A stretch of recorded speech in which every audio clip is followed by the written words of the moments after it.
எங்கேயோ ஒரு வீட்டுல ஒருத்தன் குழந்தைய கடத்தி கொண்டு போயிட்டு அந்த மாதிரி பண்ணதுக்கு நீங்க எப்படி நீங்க ஒரு விஜய் எப்படி பொறுப்பாக்க முடியும்? எல்லா வீட்டுக்கும் போய் அவர் நின்னு பார்க்க முடியுமா? ஆனா விஜயோடைய சைலன்ஸ் இஸ் வெரி டேஞ்சரஸ்ங்கறேன். ஆனா விஜய் ஏற்படுத்தின நரேஷன் ரொம்ப தப்புன்றீங்க. எக்ஸாக்ட்லி. சிங்கப்பெண் அதிரடி படை, அஞ்சலை அம்மாள் விரைவு நீதிமன்றம் கேட்கறதுக்கு நல்லா தான் இருக்கு. நீங்க பத்த வச்ச நெருப்பு தான். நீங்க தான் இந்த மாதிரி ஒரு அன்ரியலிஸ்டிக் எக்ஸ்பெக்டேஷனை மக்களுக்கு ஏற்படுத்திட்டீங்க. ரொம்ப அவசரப்படுற மாதிரி தெரியலையா? எத்தனை பேர் விஜய்க்கு ஆதரவா பேசினாங்க, மாற்றம் வரணும்னு பேசினாங்க. இன்னைக்கு அவங்க எல்லாம் எங்க சார் காணாம போயிட்டாங்க? ஏன் சார் யாரையுமே வாயை திறந்து பேச மாட்டேங்கிறாங்க? குழந்தையின் தாய் அவங்க மேல சில பர்சனலான விஷயங்கள்லாம் உண்மையிலேயே அந்த பெண் மது அருந்திருந்தாங்கன்னு வச்சுக்கோங்களேன், இல்ல அவங்க ட்ரக் அடிக்ட்னு வச்சுக்கோங்களேன், அவங்கள நீங்க ரெஸ்பான்சிபிள் ஆக்குறதுனால அந்த குழந்தைக்கு நடந்த விஷயத்தை நீங்க ஜஸ்டிஃபை பண்ண ட்ரை பண்றீங்களா? சமூக அக்கறை இருக்கிறவங்க அதை மாற்ற முயற்சி செய்யணும்ல. எக்ஸாக்ட்லி. அந்த மாற்ற முயற்சி செய்யணும் அப்படிங்கிற விஷயத்தை ஏன் எங்க கிட்ட மட்டும் சொல்றீங்க? அந்த மாற்ற முயற்சி செய்ய வேண்டிய பொறுப்பு தாவேகாவை சேர்ந்த அந்த கட்சி தொண்டர்களுக்கும் அந்த கட்சியில இருக்கக்கூடிய அமைச்சர்களுக்கும் முதலமைச்சர் விஜய்க்கும் இருக்கா இல்லையா? இல்ல இதே பொறுப்பு இருக்கா இல்லையா? இல்ல, நான் கேட்கறது பதில் சொல்றேன்.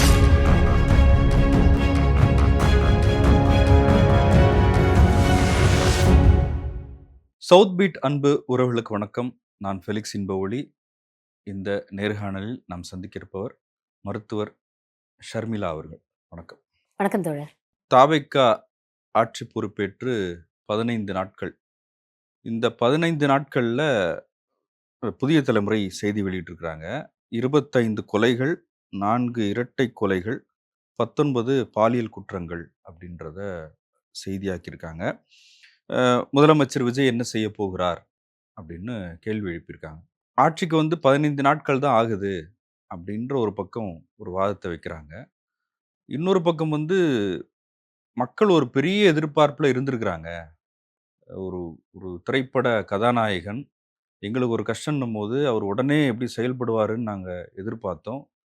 நீங்கள் ஒரு ஆக்ஷன் ஹீரோ அப்படின்னு கோவையில் 10 வயது சிறுமி அந்த கொல்லப்பட்டிருக்கிறாங்க. ஒரு ஆக்ஷன் ஹீரோ மாதிரி நீங்கள் செயல்படுவீங்கன்னு பார்த்தா நீங்கள் எங்களுக்கு ஒரு ஃபோன் கூட பண்ணலையேன்னு. அதுக்கப்புறம் முதலமைச்சர் பேசியிருக்காரு, அவங்ககிட்ட ஃபோனில் பேசியிருக்கிறாரு. இன்னைக்கு மதுரையில் ஒரு 17 வயது இளைஞர் கொல்லப்பட்டிருக்காரு. பெண்களுக்கு பாதுகாப்பு இல்லை தமிழ்நாட்டில், சட்டம் ஒழுங்கு சரியில்லை அப்படின்றத முதன்மையான ஒரு பிரச்சாரமாக முன்வைத்து தாவேகா செய்தாங்க. ஆட்சிக்கும் வந்திருக்கிறாங்க. இந்த அரசியல் சூழலை எப்படி பார்க்குறீங்க? 2 விஷயம் நீங்க சொன்னீங்கல்ல, அதை 2ஆ பிரிச்சு நம்ம அனலைஸ் பண்ணி பார்க்கலாம். ஃபர்ஸ்ட்டு நீங்க சொன்னீங்க 15 நாள் தானே ஆயிருக்கு ஆட்சிக்கு அப்படிங்கிற ஒரு நியாயப்படுத்தக்கூடிய ஒரு விஷயத்த தாவேகா தரப்புலேருந்து சொல்றாங்க. அறிஞர் அண்ணா முதல் முறையாக பதவியேற்றாரு, சிஎம் ஆனாரு. முத்தமிழறிஞர் டாக்டர் கலைஞர் சிஎம் ஆனாரு. சிஎம் ஸ்டாலின் அவர்கள் சிஎம் ஆனாரு. அப்பெல்லாம் இந்த மாதிரி ஒரு ஆட்சிக்கு ஒரு 15 நாள்ல இப்படிப்பட்ட விஷயங்கள்லாம் நம்ம கேள்விப்படல. அதுக்கான அடிப்படை காரணம் என்னன்னு பார்த்தீங்கன்னா, இவர்கள்லாம் பொறுப்பேற்பதற்கு முன்னால பார்த்தீங்கன்னா, அவங்களுக்கு ஒரு அடிப்படை அரசியல் அனுபவம் அப்படிங்கிறது இருந்தது. பல்வேறு ஊர்களுக்கு போனாங்க, பல்வேறு திருமுனை கூட்டங்கள் நடத்தினாங்க, மக்களோட மக்களா புழங்குனாங்க. மக்களுடைய அடிப்படை பிரச்சனைகள் என்ன, அதை எப்படி நம்ம தீர்க்கணும் அப்படிங்கிறது தெரிஞ்சது. கூட நிறைய பேர் ஆலோசனை சொல்றதுக்கு நல்ல கட்சியில நிறைய இம்பார்ட்டன்ட் பீப்புள் இருந்தாங்க, அதிகாரிகளுடைய துணை இருந்தது. இதெல்லாம் இருக்கிறதுனால ஒரு அடிப்படை அரசியல் அனுபவம், மக்களுடைய பிரச்சனைகள் என்ன அப்படிங்கிற ஒரு அடிப்படை புரிதலும் அவங்களுக்கு இருந்தது. ஒரு அதிகாரத்துக்கு வந்தா இந்த அரசை எப்படி நடத்தணும் அப்படிங்கிற ஒரு குறைந்தபட்ச அனுபவம் அவங்களுக்கு இருந்ததுனால அவங்களால எஃபெக்டிவா செயல்பட முடிஞ்சது. ஆனா இன்னைக்கு நீங்க இருக்கக்கூடிய தாவேகாவுடைய அமைச்சரவை நீங்க எடுத்துக்கங்க. மதிப்புக்குரிய முதலமைச்சர் விஜய் அவர்களை சேர்த்து இருக்கக்கூடிய 33 கேபினெட் மினிஸ்டர்ஸ்ல செங்கோட்டையன் அவர்களையும் காங்கிரஸை சேர்ந்த ராஜேஷ்குமார் அவர்களையும் தவிர்த்து விட்டு பாத்தீங்கன்னா வேற யாருக்குமே சட்டமன்ற அனுபவம் கூட இல்லை. எல்லாரும் தே ஆர் ஃபர்ஸ்ட் டைமர்ஸ். அவங்களுக்கு முன்ன பின்ன சட்டமன்றத்துல என்ன நடக்கும், ஒரு அரசு நடத்தணும்னா அந்த அரசுக்கான வழிமுறைகள் என்ன, அட்மினிஸ்ட்ரேஷன் எப்படி நடக்கும், அதிகாரிகள் எப்படி செயல்படுவாங்க, இதை பத்தி எந்த விதமான ஒரு ஃபர்ஸ்ட் ஹேண்ட் நாலேஜோ புரிதலோ இல்லாதவங்க தான் இன்னைக்கு முதலமைச்சராகவும் அமைச்சர்களாகவும் இருக்காங்க. குறைன்னு நான் சொல்லவே இல்லை. பட் ஒரு குறைந்தபட்ச ஒரு அனுபவம் கூட இல்லாததுனால இதை எப்படி ஹேண்டில் பண்றது, வாய்ப்புகள் யாருக்கு வேணாலும் வழங்கப்படும், மக்கள் யாரை வேணாலும். நான் இதை குறையாவே சொல்லல. நான் என்ன சொல்றேன்னா, இது அவங்களுக்கு வந்து ஒரு ஒரு ஒரு சின்ன ஒரு பின்னடைவை அவங்களுக்கு ஏற்படுத்தியிருக்கு அப்படிங்கிறத நான் சொல்றேன். இதை எப்படி தாண்டி வந்து இதை எப்படி மேனேஜ் பண்ணணும்? First to learn the ropes itself it will take some time இல்லையா? குறைஞ்சபட்சம் ஒரு 3ல இருந்து 6 மாசம் வந்து to learn the basic administration எப்படி நடக்கும் அப்படிங்கிற அந்த ரோப்ஸ் அவங்க லேர்ன் பண்றதுக்கே it will take some time. So அது வந்து one part of the thing. இன்னொரு பார்ட் நீங்க சொன்னீங்கல்ல, இந்த ஓவர் எக்ஸ்பெக்டேஷன் அப்படின்னு சொன்னீங்கல்ல, இதை ஏற்படுத்தினதே முதலமைச்சர் திரு விஜய் அவர்கள் தான் அப்படின்னு தான் தோணுது. ஏன்னா, நீங்க கேர்ஃபுல்லா கவனிச்சு பாருங்க. எலக்ஷன் போது அவர் என்ன சொன்னாரு? மத்தவங்களுக்கெல்லாம் இது எலக்ஷன், நமக்கு இது இமோஷன் அப்படிங்கிற ஒரு விஷயத்த சொன்னார்ல. அந்த மாதிரி தொடர்ந்து இமோஷனலா தான் அவர் மக்கள் கிட்ட தன்னுடைய தேர்தல் பிரச்சாரத்த கொண்டு போனாரு. ஒரு அன்ரியலிஸ்டிக் எக்ஸ்பெக்டேஷன்ஸ அவர் ஏற்படுத்தியிருக்கிறாரு. அதனுடைய விளைவு தான் இன்னைக்கு பாதிக்கப்பட்ட அந்த குழந்தையோட உறவினர் பேசும்பொழுது அவங்க சொல்றாங்க. நீங்க வந்து சினிமால ஆக்ஷன் ஹீரோவா இருக்கீங்க. சினிமால நீங்க என்னெல்லாம் காட்டுனீங்க, அந்த மாரி இப்போ காட்டுங்க. அதுக்காக தானே உங்களுக்கு ஓட்டு போட்டோம் அப்படின்னு சொல்றாங்க. சினிமால பிரிட்ஜுக்கு அடியில தொங்க விட்டுட்டு பாருங்க ராஜேந்திரன் அப்படின்னு ஐபிஎஸ் விஜயகுமார் சொன்ன மாதிரி இன்னைக்கு சொல்ல முடியுமா? அது பிராக்டிகலி பாசிபிளா? அது ரியலிஸ்டிக்கா? அப்படிங்கிற ஒரு விஷயத்த யோசிக்கணும். பீச்ல அன்னைக்கு ஒரு குழந்தையோட அம்மா வந்து அழக்கூடிய அந்த வீடியோ வைரல் ஆச்சு. அந்த அம்மா சொல்றாங்க, "விஜய் மாமாக்கு ஓட்டு போடுங்க, விஜய் மாமாக்கு ஓட்டு போடுங்கன்னு சொன்னானே, விஜய் மாமாவ கூப்பிடுங்கப்பா. என் புள்ளைய பார்த்து கண்டுபிடிச்சு குடுப்பாரு" அப்படின்னு சொல்றாங்க. எங்கேருந்து வருது? அந்த அன்ரியலிஸ்டிக் எக்ஸ்பெக்டேஷன் எங்கேருந்து வருது? நீங்க உருவாக்குனது தானே. இல்ல ஆனா நீங்க மேடையில பொதுவா பேசுனது மக்கள் தானே. மனநிலை வந்து ம். எப்போதுமே அந்த மனநிலை தான் இருக்கிறாங்க.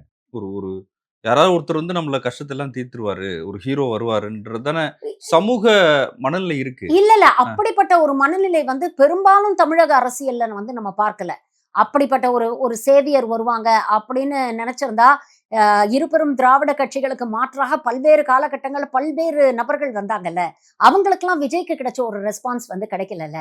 விஜய உண்மையிலேயே வந்து ஆரம்பத்திலேருந்தே நீங்க பார்த்தீங்கன்னா, ஒரு தன்னுடைய ரசிகர்களோடும் சரி, தன்னை பின்தொடரக்கூடியவர்களோடையும் சரி, அவர் வந்து ஒரு ஒரு ரியலிஸ்டிக் பாண்ட விட ஒரு ரொம்ப எமோஷனல் பாண்ட தான் அவர் ஏற்படுத்திக்கிட்டாரு. அதனால தான் ஒரு மீட்பர், நான் வந்து ஒரு சர்வரோக நிவாரணி, தமிழ்நாட்டுல இருக்கக்கூடிய பிரச்சனைகளுக்கெல்லாம் ஒன் அண்ட் ஒன்லி சொல்யூஷன் நான் தான். நான் வந்தா எல்லாமே மாறிடும். மேடைகள்ல அவளே பேசியிருக்கிறாங்க. சட்டம் ஒழுங்கு நம்ம ஆட்சியில பார்த்தீங்கன்னா, சட்டம் ஒழுங்குல எந்த சமரசமும் கிடையாது. மக்களுக்கு ஒண்ணுன்னா இந்த விஜய் வந்து நிப்பான். இந்த விஜய் வந்து கேள்வி கேட்பான் அப்படின்னு சொன்னாங்க. இன்னைக்கு அத தான் மக்கள் எக்ஸ்பெக்ட் பண்றாங்க. இல்ல இப்ப சிஎம் வரல. கோவை சிறுமி சிஎம் ஃபோன் கூட பண்ணல. சிஎம் இதவெல்லாம் கேள்வி கேட்கல அப்படின்னு எக்ஸ்பெக்ட் பண்றாங்க. இந்த எக்ஸ்பெக்டேஷன் உருவாக்குனதே விஜய் தானே. சோ இன்னைக்கு வந்து அவருடைய மர்சல் படத்துல ஒரு டயலாக் வரும் இல்லையா? "நீ பற்ற வைத்த நெருப்பு இன்னைக்கு உன்னையே வந்து பற்ற வைக்க கேட்கிறது" அப்படின்னு. நீங்க பத்த வச்ச நெருப்பு தான். நீங்க தான் இந்த மாதிரி ஒரு அன்ரியலிஸ்டிக் எக்ஸ்பெக்டேஷன மக்களுக்கு ஏற்படுத்திட்டீங்க. இன்னைக்கு அந்த அந்த எக்ஸ்பெக்டேஷன நீங்க பூர்த்தி பண்ணல. நீங்க வந்து you are not standing up to the occasion. You are not rising up to the occasion அப்படிங்கிறனால அந்த மக்கள் வந்து அத இல்ல கேள்வி இது கேட்கிறாங்க. ரொம்ப அவசரப்படுற மாரி தெரியலையா? அவசரமா எனக்கு தெரியலங்க. சட்டம் ஒழுங்குக்கெல்லாம் நீங்க வந்து 6 மாசம், 1 வருஷம் நீங்க ஃபிக்ஸ் பண்ண முடியுமா? அவர் தானே பேசினாரு. மேடையில என்ன கேட்டாரு? முன்னாள் முதலமைச்சர் திரு மு.க. ஸ்டாலின் அவர்களை பார்த்து என்ன கேட்டாரு? சாரி சொன்னா போதுமா முதலமைச்சர் அவர்களே? சாரி சொல்ட்டா எல்லாம் சரியா போயிடுமா? எங்களுக்கு சாரி வேண்டாம், எங்களுக்கு நீதி வேண்டும். இல்ல அப்படின்னு இப்ப தானே அந்த பேசினாரு. இப்ப அதே தானே நாம இல்ல அந்த கேட்கிறோம். கோவையில 10 வயது சிறுமி ம். கொலை அந்த வழக்குல உடனடியா 2 பேர கைது பண்ணியிருக்காங்க. கரெக்ட்டு. இதற்கு முன்னால திமுக அரசுலயும் இதே தானே நடந்தது. இதே காவல்துறை தானே இருந்தது. இதே அதிகாரிகள் தானே இருந்தாங்க. ஒரு தவறு நடந்ததுக்கப்புறம் நேத்து பிரஸ் மீட்ல வந்து ரம்யா பாரதி என்ன சொல்றாங்க? நாங்க உடனே 24 மணி நேரத்துக்குள்ள 200 மேற்பட்ட சிசிடிவி கேமராஸ நாங்க ஆய்வு பண்ணி, குற்றவாளிகள நாங்க கண்டுபிடிச்சுட்டோம். பாதிக்கப்பட்ட குடும்பத்துக்கு உடனே காம்பன்சேஷன் குடுத்துட்டோம். அப்படின்லாம் பேசுனாங்க. இதையத்தானே விஜய் அவர்கள் மேடையில கேள்வி கேட்டாரு. காம்பன்சேஷன் குடுத்தா போன உசுரு வந்துருமா சார்? நடவடிக்கை எடுத்து குற்றவாளிகள கண்டுபிடிச்சுட்டா போன உசுரு வந்துருமா சார்? அப்ப குற்றங்கள் நடக்காம தடுக்கிறது தானே சார் உங்களுடைய வேல. அதுக்காக தானே சார் மக்கள் ஓட்டு போட்டு உங்கள சிஎம்மா உட்கார வச்சிருக்காங்க. உங்களால முடியலன்னா பதவிய ராஜினாமா பண்ணிட்டு போங்க சார் அப்படின்னு தானே சார் பேசினாரு. இப்ப அப்போ ஸ்டாலின் அவர்களை நோக்கி கேட்ட அதே கேள்விகள இன்னைக்கு அந்த பதவியில இருக்கக்கூடிய விஜயை நோக்கி கேட்கறது நியாயமா இல்லையா? அதத்தானே இன்னைக்கு எதிர்க்கட்சிகள் பண்றாங்க, பொதுமக்கள் பண்றாங்க. இன்னைக்கு கேள்வி கேட்கறது ரொம்ப ஈஸி. விமர்சனம் பண்றது ரொம்ப ஈஸி. ஆனா அந்த பதவியில வந்து உட்காரும்பொழுது அதற்கான ஒரு ரெஸ்பான்சிபிலிட்டி, ஒரு அக்கவுண்டபிலிட்டி வருது. நீங்க வந்து ஒரு கட்சி தலைவரா இருக்கும்போது நீங்க மௌனமா சில விஷயங்கள கடந்து போனீங்க. அத உங்களுடைய ஸ்ட்ராட்டஜியா நம்மளால ஏத்துக்க முடியும். ஆனா இன்னைக்கு ஒரு ரெஸ்பான்சிபிளான ஒரு பதவியில வந்து உட்காரும்பொழுது, அதே மௌனம் வந்து உங்களுக்கு எதிராக திரும்புகிறது. எவ்வளவு நாள் நீங்க மௌனமா இருப்பீங்க? இல்ல இன்னைக்கு ஏதாவது அதே ஒரு மக்கள் காலகட்டத்துல நீங்க பதில் சொல்லணும்ல. இன்னைக்கு அதே Instagramல அதே மக்கள் சொல்றாங்க. அவரு அண்ணனுக்கு நெறைய வேலை இருக்குமே. எல்லாத்துக்கும் காரணம் விஜய் தான்னா, இது எப்படி நியாயமா இருக்கும்? இதையத்தானே நாமளும் சொன்னோம். இதைத்தானே நம்மளுடைய நிலைப்பாடு இதே தான் இருந்தது. கடந்த ஆட்சியின் பொழுதும் நாம என்ன சொன்னோம்? தனி மனித குற்றங்களுக்கு எப்படி ஒரு முதலமைச்சரை நீங்க பொறுப்பாக்க முடியும்? அப்படிங்கிற கேள்விய தானே நம்ம கேட்டோம். சட்டம் ஒழுங்கு சரியில்ல, காவல்துறை மெத்தனமா செயல்பட்டது அப்படின்னு சொல்றீங்கன்னா, அது நியாயமான ஒரு விமர்சனம். எங்கேயோ ஒரு இடத்துல பக்கத்து வீட்டு குழந்தைய கடத்தி கொண்டு போய் பாலியல் வன்கொடுமை செஞ்சு கொலை பண்ணதுக்கு எப்படி நீங்க நேரடியாக அன்னைக்கு நீங்க ஸ்டாலின பொறுப்பா நிறுத்துனீங்க? அப்போ நீங்க அத நியாயமா பார்த்தவங்களுக்கு, அப்ப இன்னைக்கு விஜய பொறுப்பா நிறுத்துறது நியாயம் தானே பார்க்கணும். அது நியாயம்னா இதுவும் நியாயம் இல்ல. எல்லாத்தையுமே நீங்க ஒரே ஸ்டாண்டர்ட்ல ஒரே ஸ்கேல்ல தானே நீங்க பார்க்கணும். அவங்களுக்கு வந்தா ரத்தம், நமக்கு வந்தா தக்காளி சட்னி அப்படின்னு பார்க்கிறது வந்து இப்ப நியாயமா? நீங்களே சொன்னீங்க அவங்களுக்கு அனுபவம் இல்ல அப்படின்றத. அனுபவம் இல்ல சார். அனுபவம் இல்ல. அப்ப நீங்க என்ன பண்ணணும்? அட்லீஸ்ட் நீங்க ஒரு ஆட்சி வந்து கிட்டத்தட்ட 3 மாசம் வந்து ஒரு காபந்து ஆட்சி தான் நடந்துகிட்டு இருந்தது. இப்போ புதுசா ஒரு கவர்ன்மெண்ட் வருதுன்னா, அந்த 3 மாசத்துக்கு சேர்ந்து நீங்க வொர்க் பண்ணணும்ல. அப்ப நெறைய விஷயங்கள நீங்க எதிர்பார்த்திருக்கணும்ல. இந்த இந்த குறைபாடு அவங்களுடைய அறியாமை, அவங்களுக்கு புரிதல் இல்ல, அவங்களுக்கு அனுபவம் இல்லங்கிறது எல்லா இடத்துலயுமே ரிஃப்ளெக்ட் ஆகுதே. நீங்க சட்டம் ஒழுங்கு மட்டும் நம்ம பேசுறோம். இன்னைக்கு கவர்னன்ஸ்லயும் அது ரிஃப்ளெக்ட் ஆகுதுல்ல. இன்னைக்கு தாவேகாவை சேர்ந்த தொண்டர்கள் எந்தவித அரசியல் அதிகாரமும் இல்லாதவர்கள் பல்வேறு இடத்துல போய் ஆய்வு பண்றோம் அப்படின்னு போய் நிக்கிறாங்க. எனக்கு ரொம்ப வேடிக்கையா இருக்கு. இந்த சினிமால தான் வந்து காட்டுவாங்க. அந்த பழக்கடைக்காரங்கிட்ட போய் மாமூல் வாங்குறது, அப்புறம் இந்த பூக்கடைக்காரங்கிட்ட போய் மாமூல் வாங்குறது இதெல்லாம். இவங்க சினிமாவ இன்னும் எப்படி அந்த சினிமா மோட்லயே இருக்காங்க பாருங்க. ஒரு செங்கல் சூளையில போய் மாமூல் கேட்கறாங்க. ஒரு பழக்கடையில போய் மாமூல் கேட்டுட்டு இருக்காங்க. ரியாலிட்டில அரசியல் கட்சிகள் அப்படிதான் ஆப்பரேட் பண்றாங்களா? நாங்க மத்தவனுக்கெல்லாம் புனிதர்னு சர்டிபிகேட்லாம் குடுக்கல. பட் அப்படிதான் நடந்துகிட்டு இருக்கா? நீங்க வந்து ஒரு அதிகாரம் இல்லாத இடத்துல நான் ஆய்வு பண்றேன் அப்படின்னு நீங்க கோட்ட போட்டுக்கிட்டு போறீங்க. அமைச்சர் அறநிலையத்துறை அமைச்சர் சொல்றாரு. நேத்து அந்த வீடியோ வெளியாயிருக்கு. கட்சி தொண்டர்கள் எல்லாம் போய் பிரசாதம் விக்கிற கடையில எல்லாம் போய் ஆய்வு பண்ண சொல்லுங்க அப்படின்னு சொல்றாரு. அதற்கு முன்னாலதான் புஷி ஆனந்தர் அவர்கள் வந்து ஒரு இன்ஸ்ட்ரக்ஷன் வெளியிட்டாரு. கழக தொண்டர்கள் எல்லாம் வந்து இந்த மாதிரி அனுமதி இல்லாம கண்ட இடத்துல போய் நீங்க ஆய்வு பண்ணக்கூடாது அப்படின்னு சொல்றாங்க. ஆனா நீங்க நீங்க சொல்லக்கூடிய விஷயங்களை உங்க அமைச்சரே வந்து மீறாரு. அப்போ உங்களுக்குள்ள ஒரு கோஆர்டினேஷன் இல்ல. எல்லாருமே வந்து எந்த ஒரு ஐடியாவும் ஒரு அடிப்படை புரிதலும் இல்லாம இயங்கிக்கிட்டு இருக்காங்க அப்படின்னு பாக்குறோம்ல. இது ஆபத்தானது இல்ல. இல்ல, இல்ல அவங்களுக்கு இதுக்கு புரிதல் நீங்க இல்ல அவங்களுக்கு புரிதல் ஏற்படுத்தணும்ன்ற முயற்சி எடுக்கலாமே! யாரு புரிதல் ஏற்படுத்தணுங்க? நீங்க தானேங்க நாங்க வந்து வந்தா எல்லாத்தையும் வந்து மாத்திருவோம், மாற்றத்த கொண்டு வருவோம் அப்படின்னு சொன்னது நீங்க தானே. இதத்தானே நாம தேர்தல் பிரச்சாரம் போதே கேட்டோம். விஜய் நல்லா குற்றம் சொல்றாரு, எதிர்க்கட்சிகளை விமர்சனம் பண்றாரு. ஆனா இதற்கு மாற்றாக நான் என்ன குடுக்க போறேன் அப்படின்னு விஜய் ஏதாவது மேடையில பேசி இருக்கிறார்களா? அப்படின்னு பல தருணங்கள்ல நாம கேள்வி கேட்டிருக்கோம்ல. அதை அவங்க பேசியிருந்தாங்கன்னா இன்னைக்கு இத கேட்க மாட்டோம்ல. அவங்க பேசல. ஏன் பேசல அவங்களுக்கு தெரியல. இல்ல They have இன்னொன்னு absolutely no clue. இல்ல இது இது வந்து ரொம்ப நீங்க சொன்ன மாரியே ஒரு எமோஷனலான விஷயங்கள் தான். இப்ப இந்த கொலை எல்லாமே எமோஷனல் தான். 24 மணி நேரம் கரண்ட் இல்லன்னா அது எமோஷனலான விஷயங்க. இன்னைக்கு ஒரு 10 நிமிஷம் ஃபேன் இல்லாம நம்மளால உட்கார முடியல. அந்த அளவுக்கு சூடு. அதுவும் எமோஷனலான விஷயம் தான். இல்ல அதுல கூடலூர்ல வந்து தண்ணி வரலன்னு போராட்டம் பண்றாங்க. இல்ல அதுவும் எமோஷனலான விஷயம் இல்ல தான். அதுல வந்து ஒரு அமைச்சர் வந்து சிரிச்சுட்டாங்க. அதிகாரிகள் வந்து போலீஸ் அதிகாரிகள் வந்து சிரிக்கிறாங்க அப்படின்றதெல்லாம் வைரல் பண்றது வந்து, அது எப்படி சரியா ஏங்க இருக்கும்? அது எப்படிங்க வந்து ஒரு போலீஸ் அதிகாரி எப்படி சிரிக்க முடியும்? நான் கேட்கிறேன். இப்போ நம்ம மருத்துவரா இருக்கேன்னு வச்சுக்கோங்களேன். நான் தினம் தினம் வந்து அ நோய்வாய்ப்பட்ட நோயாளிகள பார்க்குறோம். தினம் தினம் வந்து இறப்புகள பார்க்குறோம், இழப்புகள பார்க்குறோம். ஓரளவுக்கு நம்ம வந்து அதுக்கு இம்யூன் ஆயிடுவோங்க. பட் ஆனா எல்லாரும் அப்படி இருப்பாங்கன்னு சொல்ல முடியாது. அதே மாதிரி ஒரு போலீஸ் அதிகாரி அவங்க ஐஜியா இருக்கிறாங்க. அவங்க வந்து தினம் தினம் இந்த மாரி குற்றவாளிகள சந்திப்பாங்க. இந்த மாரி குற்றங்கள பார்ப்பாங்க. இது போன்ற க்ரூசம் கிரைம்ஸ வந்து அவங்க தினம் தினம் எதிர்கொள்வாங்க. ஓரளவுக்கு அவங்க மனசு இறுகி போயிருக்கலாம். ஆனா, நீங்க ஒரு பிரஸ் மீட்ன்னு வந்து உட்கார்றீங்க. ஒரு ஐஜி ஒரு பிரஸ் மீட் குடுக்குறாங்களா, அப்ப எந்த அளவுக்கு ஒரு சீரியஸான ஒரு இஷ்யூ, தமிழ்நாட்டையே உலுக்கி போட்டிருக்கிற ஒரு இஷ்யூன்னு தெரியும். பாதிக்கப்பட்ட குடும்பம் வந்து குழந்தைய இழந்து இருக்கிறாங்க. அவங்களுடைய மனநிலை எப்படி இருக்கும்? சுத்தி இருக்கக்கூடிய அந்த கம்யூனிட்டில இருக்கக்கூடிய மக்கள் பயத்துல இருப்பாங்க, பீதியில இருப்பாங்க. இன்னைக்கு பக்கத்து வீட்டு குழந்தைக்கு ஆச்சுன்னா, நாளைக்கு நம்ம வீட்டு குழந்தைக்கு ஆகாதா? அப்படிங்கிற ஒரு கவலையில இருப்பாங்க. அப்படிப்பட்ட ஒரு சூழ்நிலையில, நீங்க வந்து சிரிச்சு இத வந்து ரொம்ப கேஷுவலா நீங்க வந்து எடுத்துக்கிறீங்கன்னா, அப்ப நீங்க எந்த அளவுக்கு சின்சியரா இருக்கிறீங்க அப்படிங்கிற ஒரு கேள்வி வரத்தானே செய்யும். இது நியாயமான விஷயம் தானே. உங்கள பொறுத்தவரைக்கும் அது வந்து just another FIR, just another case அப்படின்னு நீங்க வந்து ஒரு ஜஸ்ட் அனதர் ஸ்டாட்டிஸ்டிக்ஸ் அப்படின்னு நீங்க கடந்து போயிட முடியாது இல்லையா? இத ஏன் சொல்றேன்னா, இதே ரம்யா பாரதி அவர்கள் கிட்டத்தட்ட 7, 8 வருஷம் முன்னால நேஷனல் லெவல்ல ட்ரெண்ட் ஆனாங்க. எதுக்கு ட்ரெண்ட் ஆங்கன்னா பாத்தீங்கன்னா, இவங்களும் இன்னும் 2 போலீஸ் அதிகாரிகள், பெண் போலீஸ் அதிகாரிகள் எல்லாருமே அந்த கோயம்புத்தூர் பெல்ட்ட சேர்ந்தவங்க. இவங்க வந்து ஒரு பிரஸ் மீட் குடுத்தாங்க. அந்த பிரஸ் மீட்ல இதே ரம்யா பாரதி அவர்கள் ரொம்ப பகிரங்கமா என்ன பேசுனாங்க அப்படின்னு பாத்தீங்கன்னா, சினிமா தான் இன்னைக்கு இருக்கக்கூடிய இளைஞர்களை சீரழிக்குது. சினிமாவ பார்த்து தான் இளைஞர்கள் கெட்டு போறாங்க. இன்னைக்கு பெண்களுக்கு எதிரான குற்றங்கள் அதிகரிக்கிறது வந்து சினிமானால தான், சினிமா தான் பாதிப்பை ஏற்படுத்துது அப்படின்னு சொல்றாங்க. அப்படிப்பட்ட சினிமா பின்னணியை கொண்ட ஒருத்தர் தான் தன்னுடைய ஹீரோ அப்படிங்கிற ஒரு மைலேஜ, தன்னுடைய ஆக்ஷன் ஹீரோ, நான் தான் சர்வரோக நிவாரணி, நான் மாற்றத்தை கொண்டு வருவேன் அப்படிங்கிற அடிப்படையில மக்களை மூளைச்சலவை செய்து தான் இன்னைக்கு வந்து அவர் ஆட்சியில் உட்கார்ந்திருக்கிறாரு. அப்போ அது உங்களுக்கு நல்லா தெரியும். உங்களுடைய குறைந்தபட்சம் நீங்க வகிக்கக்கூடிய அந்த ஐஜி அப்படிங்கிற அந்த அந்த அந்த பதவிக்கான ஒரு பொறுப்பு இருக்குல்ல. அந்த அந்த டியூட்டி கான்ஷியஸ்னஸ் உங்களுக்கு வேண்டாமா? இப்ப இதுல இன்னொரு விஷயம் என்னன்னா, அந்த குழந்தையின் தாய், அவங்க மேல சில பர்சனலான விஷயங்கள்லாம் பேசுறாங்க. அது எந்த அளவுக்கு உண்மைன்னு தெரியல. பட் அவங்க வந்து நிதானத்துல இல்ல. அவங்க வீட்டிலேயே வந்து வேற தொடர்புகள் இருக்கு அப்படின்ற மாதிரிலாம் வந்து அத முதலமைச்சர் விஜய காப்பாத்துற மாரியான சில ஸ்டேட்மெண்ட்ஸ் எல்லாம் வந்து ரேண்டமா வருது. அத எப்படி பார்க்குறீங்க? இது ஆரம்பத்திலிருந்தே தாவேகா தரப்புல அதுதானேங்க பண்றாங்க. விஜய் அவர்களை காப்பாத்தணும் அப்படின்னா, அந்த ப்ளேம வந்து யார் மேல டிஃப்ளெக்ட் பண்ணலாம். கரூர்ல அப்படித்தானே பண்ணாங்க. விஜய காப்பாத்தணும் அப்படிங்கிறதுக்காக செந்தில் பாலாஜி அவர்களை பலியாடாக்குனாங்க. இப்போ வந்து விஜய் அவர்கள காப்பாத்தணும் அப்படிங்கிறதுக்காக இந்த பெண்ணை வந்து பலியாடாக்குறாங்க. இப்ப அவங்க மேல வச்சிருக்க குற்றச்சாட்டுல எந்த அளவுக்கு உண்மை இருக்கு, பொய் இருக்கு அப்படிங்கிறத வந்து அது வந்து சப்ஜெக்ட் டு இன்வெஸ்டிகேஷன்.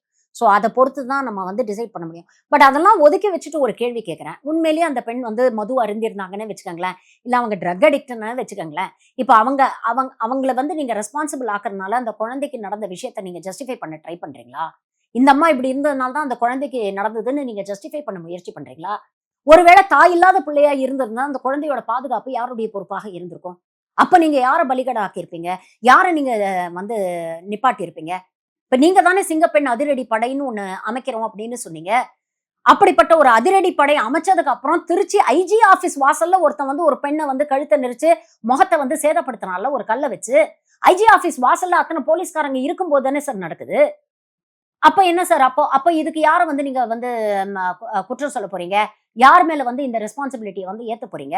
அப்படிங்கிற கேள்விய நம்ம கேட்கணும்ல. இதுல உச்சபட்ச வேடிக்கை என்ன அப்படின்னு பார்த்தீங்கன்னா, இன்னைக்கு இருக்கக்கூடிய மாண்புமிகு முதலமைச்சர் அவர்களுடைய தனிப்பட்ட வாழ்க்கை சம்பந்தமான ஒரு விமர்சனம் வந்தபோது, இதே தாவேகாவை சேர்ந்த பெண்கள் வந்து என்ன சொன்னாங்க? நாங்க தேவைப்பட்டா சகோதரியாவும் இருப்போம். I don't want to complete that sentence. ஏன்னா அது ரொம்ப அநாகரிகமான ஒரு விஷயத்த வந்து பதிவு பண்ணாங்க. இல்ல அப்படி ஒருத்தர் பேசியவர்கள் சொன்னது. யாரோ இருங்க. ஒருத்தர் சொன்னது. இல்லங்க, ஒருத்தர் மட்டும் இல்லங்க. நெறைய பேர் அத ஜஸ்டிஃபை பண்ணி பதிவுகளும் போட்டாங்க. ஒருத்தர் சொன்னது அப்படின்னு நம்ம கடந்து போயிட முடியாது. நெறைய பேர் அத ஜஸ்டிஃபை பண்ணி, அப்படி பேசி அத ஆமோதிச்சும் பதிவுகள் போட்டாங்க. அப்ப அப்படிப்பட்ட மனநிலையில் இருந்தவர்கள், இன்னைக்கு இந்த பெண்ணுடைய கேரக்டர் அசாசினேட் பண்றாங்க அப்படிங்கிறது எனக்கு உண்மையிலேயே வேடிக்கையா இருக்குங்க. அதுக்கு மேல அதுல நான் எதுவும் சொல்ல விரும்பல. இல்ல அப்ப ஒரு விஷயம் நடக்குது. அத எப்படி சரி பண்ணணும்? அதுதானே தமிழ்நாட்டுக்கு நல்லது அப்படின்னு தான் நீங்க யோசிக்கணும். கண்டிப்பா. ஒருத்தர ப்ளேம் இது பண்றது மட்டும் வந்து இதத்தான் நாங்க ஆரம்பத்துல இருந்தே சொல்லிட்டு இருக்கேன். கடந்த ஆட்சியிலயும் இதத்தான் நான் சொல்றேன். யாராவது ஒரு தனி மனிதனை ப்ளேம் பண்ணி இத பொலிட்டிக்கல் ஆக்குறீங்க. இது கிடையாது. சமூகத்துல நடக்கக்கூடிய குற்றங்களுக்கு கலெக்டிவ் ரெஸ்பான்சிபிலிட்டி இருக்கு. எப்படி ஒரு அரசுக்கு ரெஸ்பான்சிபிலிட்டி இருக்கோ, இந்த சமூகத்துல இருக்கக்கூடிய ஒவ்வொரு நபருக்கும் அந்த ரெஸ்பான்சிபிலிட்டி இருக்கு. அந்த ரெஸ்பான்சிபிலிட்டி தாவேகாவை சேர்ந்தவர்களுக்கும் இருக்கு. தாவேகாவுக்கு ஆதரவாக ஓட்டு போட்டவங்களுக்கும் இருக்கு. தாவேகாவுக்கு ஆதரவா எத்தனை பேர் பிரச்சாரம் பண்ணாங்க. இன்ஸ்டாகிராம்ல அவ்ளோ சோசியல் மீடியா முன்ன பின்ன அரசியல் பக்கமே வராதவங்க, அரசியல்னா என்னன்ற அடிப்படை ஆனா ஆவனாவே தெரியாதவங்க, அரசியல பத்தி என்னைக்குமே பேசாதவங்க, மக்கள் பிரச்சனைக்கு என்னைக்குமே குரல் கொடுக்காத சோசியல் மீடியா இன்ஃப்ளூயன்சர்ஸ் ஆகட்டும், சின்னத்திரை நடிகர்களாகட்டும், நடிகைகளாகட்டும், பெரிய திரை சேர்ந்தவர்களாகட்டும், எத்தனை பேர் விஜய்க்கு ஆதரவா பேசுனாங்க, மாற்றம் வரணும்னு பேசுனாங்க. இன்னைக்கு அவங்கெல்லாம் எங்க சார் காணாம போயிட்டாங்க? ஏன் சார் யாரையுமே வாயை திறந்து பேச மாட்டேங்கிறாங்க? அப்ப ஸ்டாலின் ஆட்சியில நடந்தா மட்டும் தான் பேசுவீங்க. விஜய் ஆட்சியில நடந்தா நீங்க பேச மாட்டீங்க. விஜய் ஜெயிச்சு வந்ததுக்கு அப்புறம் கூட, எங்க அண்ணன் இவ்ளோ கஷ்டங்கள தாங்கிட்டு வந்திருக்கிறாரு. 1000 கோடி வருமானத்த விட்டுட்டு வந்திருக்கிறாரு. அவர அமைச்சராக்கி பார்க்கணும் அப்டின்னா, அந்த முதலமைச்சர் சேர்ல உட்கார விடாம கூட்டணி கட்சிகள்லாம் சேர்ந்து ஏன்பா அவர வந்து இப்படி அலக்கழிக்கிறீங்க அப்படின்னு அழுது புலம்பி உருண்டு பெரண்டு வீடியோ போட தெரிஞ்சது இல்ல சார். இன்னைக்கு போடுங்களேன் சார் வீடியோ. பாதிக்கப்பட்ட பெண்ணுக்கும், அந்த குடும்பத்துக்கும் நியாயம் கிடைக்கணும் அப்படின்னு வீடியோ போடுங்களேன் சார். ஏன் சார் போட மாட்டேங்கிறீங்க? எங்க எல்லாரும் போயிட்டாங்க? கண்ணு, காது, வாய் எல்லாத்தையும் மூடிட்டு எங்க சார் எந்த பங்கர்ல சார் பதுங்கி இருக்கிறாங்க எல்லாரும்? ஏன் சார் வெளியில வந்து பேச மாட்டேங்கிறாங்க? இல்ல ஒரு அரசியல் பார்வையாளரா, அரசியலற்றவர்களை அரசியல் படுத்துவது தானே உங்களுடைய செயல்பாடா இருக்கணும். அரசியல் படுத்துற ஒரு பணிய வந்து தொடர்ந்து நம்ம குற்றம் செஞ்சுட்டு சொல்றது தான் இருக்கோம். மட்டுமே வந்து எப்படி குற்றம் சொல்றது நான் இதத்தானே இந்த நான் சமூகத்துல ஒரு இயங்கியல் இருக்கு. அது அப்படிதான் இயங்கும் அப்படின்னா, சமூக அக்கறை இருக்கிறவங்க அத மாற்ற முயற்சி கரெக்ட். செய்யணும்ல. எக்ஸாக்ட்லி. அந்த மாற்ற முயற்சி செய்யணும் அப்படிங்கிற விஷயத்த ஏன் எங்க கிட்ட மட்டும் சொல்றீங்க? அந்த மாற்ற முயற்சி செய்ய வேண்டிய பொறுப்பு தாவேகாவை சேர்ந்த அந்த கட்சி தொண்டர்களுக்கும், அந்த கட்சியில இருக்கக்கூடிய அமைச்சர்களுக்கும், முதலமைச்சர் விஜய்க்கும் இருக்கா இல்லையா? இல்ல, இல்ல. நீங்க இதே பொறுப்பு இருக்கா இல்லையா? இல்ல இல்ல, நான் கேட்கறதுக்கு பதில் சொல்லுங்க. இல்ல. இருக்கா இல்லையா? தலைமையில இருக்கிறவங்களுக்கு இருக்கலாம். ஆனா எளிய மக்களுக்கு அது புரியாதுல்ல. எளிய மக்களுக்கு புரியாதுங்கிறனால தான் கடந்த ஆட்சியிலயும் நம்ம சொன்னோம். தனிப்பட்ட நபர்கள் சம்பந்தப்பட்ட தனிப்பட்ட குற்றங்களுக்கு நீங்க ஒரு முதலமைச்சரை பொறுப்பாக்க முடியாது. எப்படி அன்னைக்கு ஸ்டாலின் நீங்க பொறுப்பாக்குனது தப்போ, இன்னைக்கு விஜய பொறுப்பாக்குறதும் தப்புன்னு தான் நான் சொல்றேன். I don't blame mister Vijay. எங்கேயோ ஒரு வீட்ல ஒருத்தன் குழந்தைய கடத்தி கொண்டு போயிட்டு அந்த மாரி பண்ணதுக்கு நீங்க எப்படி நீங்க ஒரு விஜய எப்படிங்க பொறுப்பாக்க முடியும்? ஆனா எல்லா விஜய் வீட்டுக்கும் போய் அவர் நின்னு பார்க்க முடியுமா? ஆனா விஜயோடைய சைலன்ஸ் இஸ் வெரி டேஞ்சரஸ்ங்கறேன் ஆனா நான். விஜய் ஏற்படுத்தின நரேஷன் ரொம்ப தப்புன்றீங்க. எக்ஸாக்ட்லி. நீங்க தான் வந்து அந்த எதிர்பார்ப்பை இன்னைக்கு ஏற்படுத்தி இருக்கிறீங்க. அதத்தான் சொன்னேன். நீ பற்ற வைத்த நெருப்பு இன்னைக்கு உன்னை பற்றி எரிய கேட்கிறது அப்படிங்கறத அதத்தான் சொன்னேன். அவர் பேசின டயலாக் தான் சார் அது. நீங்க ஒரு அன்ரியலிஸ்டிக் எக்ஸ்பெக்டேஷனை ஏற்படுத்தினால இன்னைக்கு you are not able to live up to it. அதுதான் இன்னைக்கு வந்து இல்ல அடிப்படை அத சரி பிரச்சனையாக இருக்கு. செய்யலாம். வாய்ப்பு இருக்குல்ல. நம்ப கண்டிப்பா ஆ. சரி செய்யலாம். வாய்ப்பு இருக்கு. முதல்ல அத சரி செய்யறதுக்கு நீங்க என்ன பண்ணணும்னா, உங்க தொண்டர்களை நீங்க வழி நடத்தணும். இன்னைக்கும் அததான் சொல்றோம். அரசியல் அவர் ஆட்சிக்கு வரதுக்கு முன்னாலேயும் சொன்னோம், உங்க தொண்டர்களை அரசியல் மயப்படுத்துங்கன்னு. இன்னைக்கும் அததான் சொல்றோம். உங்க தொண்டர்களை அரசியல் மயப்படுத்துங்க. அவங்க ஆர்வக் கோளாறு இன்னைக்கு உங்களுக்கு எதிராக திரும்புதுல்ல. இன்னைக்கு அவங்க ஆர்வக் கோளாறுல பண்ணக்கூடிய விஷயங்கள், அரசியல் அதிகாரம் இல்லாம பண்ணக்கூடிய விஷயங்கள் இன்னைக்கு அரசுக்கு எதிராக திரும்புதுல்ல. அது விமர்சனங்கள் ஆகுதுல்ல. அது யார பாதிக்குது? இது ஏன் நான் சொல்றேன்னா, விஜய் தான் மேடையில சொன்னாரு. தேர்தலுக்கு முன்னால நீங்க பாத்தீங்கன்னா, விஜய் மட்டும் தாங்க சென்டர் ஆஃப் ஃபோக்கஸா இருந்தாரு. திருச்சியில விஜய், திருநள்ளாறுல விஜய், திருவண்ணாமலையில விஜய், கோயம்புத்தூர்ல விஜய், மதுரையில விஜய் அப்படின்னு எல்லா இடத்துலயும் விஜய் தான். ஒவ்வொரு வீட்டுக்குள்ளேயும் ஒரு விஜய், ஒரு விஜய் அப்படின்னு அவர் தானே பேசினாரு. தன்னை தானே அவர் முன்னிலைப்படுத்திக்கிட்டாரு. அன்னைக்கு வந்து அவர் கூட இருக்கக்கூடிய இந்த வேட்பாளர்களை வந்து அவர் வந்து முன்னிலைப்படுத்தலையே. ஆனா இன்னைக்கு ஆட்சிக்கு வந்ததுக்கு அப்புறம் பாருங்க, அவர் சென்டர் ஆஃப் ஃபோக்கஸா இருக்காரா? அவர் பேசவே மாட்டேங்கிறாரு. அவர் என்னமோ டெய்லி வீட்ல இருந்து சாப்பாட கட்டிக்கிட்டு, டிஃபன் பாக்ஸ எடுத்துக்கிட்டு, டெய்லி வந்து செக்ரட்டேரியேட்டுக்கு போறாரு. பேட்டரி வண்டியில ஏறி, அங்க இருக்கிற சர்ச்செல்லாம் வந்து போய் வேடிக்கை பார்க்குறாரு. அதெல்லாம் பண்றாரு. ஆனா, இந்த மாரி பிரச்சனைகளுக்கு ஏதாவது இந்த சூலூர் சம்பந்தப்பட்ட விஷயத்திலேயே நான் கிட்டத்தட்ட 48 மணி நேரத்துக்கு அப்புறம் 23ஆம் தேதி அ மதியம் 2:11க்கு தானே அவர்கிட்ட இருந்து ட்வீட் வருது. விஜய் பேசலன்னு அந்த சம்பந்தப்பட்ட பாதிக்கப்பட்ட குடும்பத்தினர் சொன்னதுக்கு அப்புறம் தானே விஜய் ஃபோன் பண்ணி பேசுறாரு. ஆனா இதெல்லாம் கடந்த ஆட்சியில இயல்பாவே நடந்ததுல்ல. இந்த மாதிரி பிரச்சனைகள் நடந்ததுன்னா ஸ்டாலின் எப்படி ஹேண்டில் பண்ணாரு? உடனே பாதிக்கப்பட்ட குடும்பத்துக்கு கால் பண்ணி பேசுறாரு. முக்கியமான அமைச்சர்கள் அங்க போனாங்க. உடனே அந்த ஃபேமிலிக்கு தேவையான விஷயங்கள பண்ணாங்க. காம்பன்சேஷன் குடுத்தாங்க. உடனே டிஜிபிய கூப்பிட்டு ஒரு ரிவ்யூ மீட்டிங் நடத்தினாரு. சம்பந்தப்பட்ட அதிகாரிகள் தரப்புல ஏதாவது இன்னைக்கு மெத்தனம் அதிகாரிகளோட இருந்ததுன்னா அவங்க மேல ஆக்ஷன் எடுத்தார். இதெல்லாம் இமிடியேட்டா நடந்தது. வித்தின் தி ஃபர்ஸ்ட் இன்னைக்கு 24 ஹவர்ஸ். முதலமைச்சர் அதிகாரிகளோட மீட்டிங் நடத்துறாரு. சட்டம் ஒழுங்கு குறித்து. எப்ப நடத்துறீங்க? ஆட்சிக்கு வந்து 15 நாளைக்கு அப்புறம் இவ்வளவு விமர்சனங்களுக்கு வந்ததுக்கு அப்புறமா, நீங்க தானே சார் முதல்லயே சட்ட லா அண்ட் ஆர்டர் உங்க கையில வச்சுக்கிட்டீங்க. பெண்கள் நலன், குழந்தைகள் நலன் அப்படின்னு எல்லா டிபார்ட்மெண்ட்டும் உங்க கையில தானே சார் இருக்கு. அப்ப இது நீங்க ஆரம்பத்திலேயே இல்ல பண்ணியிருந்திருக்கணும். நீங்க தானே சொன்னீங்க, சட்டம் ஒழுங்குல எந்த சமரசமும் கிடையாது. நாம வந்தா இது மாறிடும். This was your primary election campaign. அப்ப இத நீங்க இப்ப பண்ணியிருக்க கூடாது. ஆட்சிக்கு வந்த உடனே நீங்க குறைஞ்சபட்சம் ஒரு ஆன்லைன்ல மாவட்ட ரீதியாவோ, ஜோனல் ரீதியாவோ அங்க இருக்கக்கூடியவர்களோட வந்து நீங்க வந்து ஒரு மீட்டிங் நடத்திருக்கலாம். ஹிஸ்டரி ஷீட்டர்ஸ் யாரு? இந்த மாரி செக்சுவல் பிரெடேட்டர்ஸ் யாரு? யாரெல்லாம் சுத்திட்டு இருக்கான்? ஆப்டிக்ஸ்க்கு பண்ணாங்க. 400 ரவுடிகள வந்து கைது பண்ணிட்டாங்க அப்படின்னு ஆப்டிக்ஸ் எல்லாம் பண்ணீங்கல்ல. அத பண்றதுக்கு இத பண்ணியிருந்திருக்கணும் இல்லையா நீங்க? சிங்கப்பெண்ண வந்து 27th தான் லான்ச்சே பண்ண போறாங்களாம். அது எப்படிங்க பத்தும்? வெறும் ஒரு ஹேண்ட்ஃபுல் ஆஃப் அதிகாரிகள மட்டும் வச்சு ஒரு சிறப்பு படை அமைக்கிறது வந்து எப்படி ஒரு 8 கோடி மக்களுடைய பாதுகாப்புக்கு எப்படி போதுமானதா இருக்கும்? ஒரு மாவட்டத்துக்கே குறைஞ்சபட்சம் உங்களுக்கு 100லேருந்து 200 அதிகாரிகள் தேவைப்பட மாட்டாங்களா? அப்படிப்பட்ட மேன் பவர் உங்ககிட்ட இருக்கா? அந்த மேன் பவர் ஃபுல்லா இந்த மாதிரி நீங்க எக்ஸ்க்ளூசிவா சிங்கப்படைக்கு சிங்கப்பெண் படைக்குன்னு நீங்க ஒதுக்கிட்டீங்கன்னா, மற்ற வேலைகள அவங்க எப்படி பார்ப்பாங்க? பொதுமக்களுடைய பாதுகாப்பு சம்பந்தப்பட்ட விஷயங்கள், மற்ற விஷயங்கள அவங்க எப்படி பார்ப்பாங்க? அட்மினிஸ்ட்ரேட்டிவ் ஒர்க்குக்கு அதை எப்படி பார்ப்பாங்க? இதெல்லாம் பிராக்டிகலா யோசிக்க வேண்டிய விஷயம் இல்ல. சிங்கப்பெண் அதிரடி படை, அஞ்சலை அம்மாள் விரைவு நீதிமன்றம் கேட்கறதுக்கு நல்லா தான் இருக்கு. பிராக்டிகலா பாசிபிளா அப்படிங்கறத தான் நாம ஆட்சிக்கு முன்னால இருந்தே இதே கேள்விகள தான் நான் கேட்டோம். அன்னைக்கும் கேட்கிறோம், இன்னைக்கும் கேட்கிறோம். ஆனா வந்து செவிடங்காதுல ஊதுன சங்கு மாதிரி தான் இதெல்லாம் இருக்கு. தாவேக்காவுக்கு ஆதரவாக இருக்கக்கூடியவங்க இன்னும் அந்த கண்மூடி மனநிலையில தான் இருக்கிறாங்க. அவங்களுக்கு வந்து விஜயை விமர்சனம் பண்ணா நமக்கெல்லாம் எதிரியா தெரியணும். நாம வைக்கக்கூடியது ஆக்கப்பூர்வமான விமர்சனங்கள்னு அவனுக்கு தோணவே மாட்டேங்குது. நம்மள வசைபாடுறதுலயும், நம்மள சிறுமைப்படுத்துறதுலயும், நம்ம அசிங்கப்படுத்துறதையும் தான் தொடர்ந்து பண்ணிக்கிட்டு இருக்காங்க. ஆனா இதெல்லாம் நாம ஏன் தொடர்ந்து கேட்கிறோம்னா, இனிமேலாவது அவங்களுக்கு அந்த ரியலைசேஷன் வருதா? இந்த சொல்லி திருந்துறது, கேட்டு திருந்துறது அப்படிங்கிறத தாண்டி பட்டாவது திருந்துவாங்களா? அப்படிங்கிறதுக்காக தான் நம்ம வைக்கிறோமே தவிர, மத்தபடி அவர் மீது தனியா என்ன காழ்ப்புணர்ச்சி? உங்களுக்கு முதலமைச்சர் மாரி தான் எனக்கும் முதலமைச்சர். What ever said and done I respect the peoples mandate. இன்னைக்கு வந்து கிட்டத்தட்ட 1.25 கோடி பேர் அவர் முதலமைச்சர் ஆகணும், ஒரு மாற்றம் வேணும் அப்படின்னு தான் அவருக்கு ஓட்டு போட்டிருக்கிறாங்க. அந்த மாற்றம் உண்மையிலேயே வந்ததுன்னா சந்தோஷம் தான். அத பாராட்டக்கூடிய முதல் நபர்களா நாம தானே இருப்போம். ஆரோக்கியமான மாற்றங்கள் வந்ததுன்னா நம்ம வந்து அத ஆதரிக்க போறோம், அத பாராட்ட போறோம். அது வரல. மாற்றம் அப்படிங்கிறது இன்னைக்கு நாளுக்கு நாள் ஏமாற்றமாக போயிட்டு இருக்கு. நெறைய பேர் இன்னைக்கு சோசியல் மீடியாவே பதிவு போட ஆரம்பிச்சுட்டாங்க தோழர். என்ன மாற்றம் வரும்னு நெனச்சோம். இது என்ன முதலுக்கே மோசமா போயிடும் போல் இருக்கே! அப்படின்னு நெறைய பேர் தங்களுடைய கவலைய வெளிப்படுத்துறாங்க. போராட்டம் பண்றாங்க. எத்தன மக்கள் கொரத்தூர்ல போராட்டம் பண்றாங்க, கரண்ட் இல்லன்னு போராட்டம் பண்றாங்க, தண்ணி இல்லன்னு போராட்டம் பண்றாங்க, தூய்மை பணியாளர்கள் போராட்டம் பண்றாங்க. இதை தாண்டி எத்தனையோ விஷயங்கள் இருக்கு. இப்ப பரந்தூர்ல அவர் என்ன நிலைப்பாடு எடுக்க போறாரு? மேகதாது விஷயத்துல என்ன நிலைப்பாடு எடுக்க போறாரு? தூய்மை பணியாளர்கள வீட்ல கூப்ட்டு நீங்க சந்திச்சீங்கல்ல. கடந்த அரசு மீது நீங்க விமர்சனம் வச்சீங்கல்ல. நீங்க ஆட்சிக்கு வந்தோனே முதல் கையெழுத்து அது போட்டுருக்கலாமே! உங்களுக்கு தான் நீங்க தானே அவங்களுடைய குறைகளுக்காக, அவங்களுக்காக நீங்க அவ்வளவு தூரம் உணர்ச்சி வசப்பட்டு பேசுனீங்கல்ல. அப்ப இந்த கேள்விகள்லாம் வரும். இதெல்லாம் பதில் சொல்ல வேண்டிய இடத்தில் இன்னைக்கு முதலமைச்சர் இருக்கிறார்.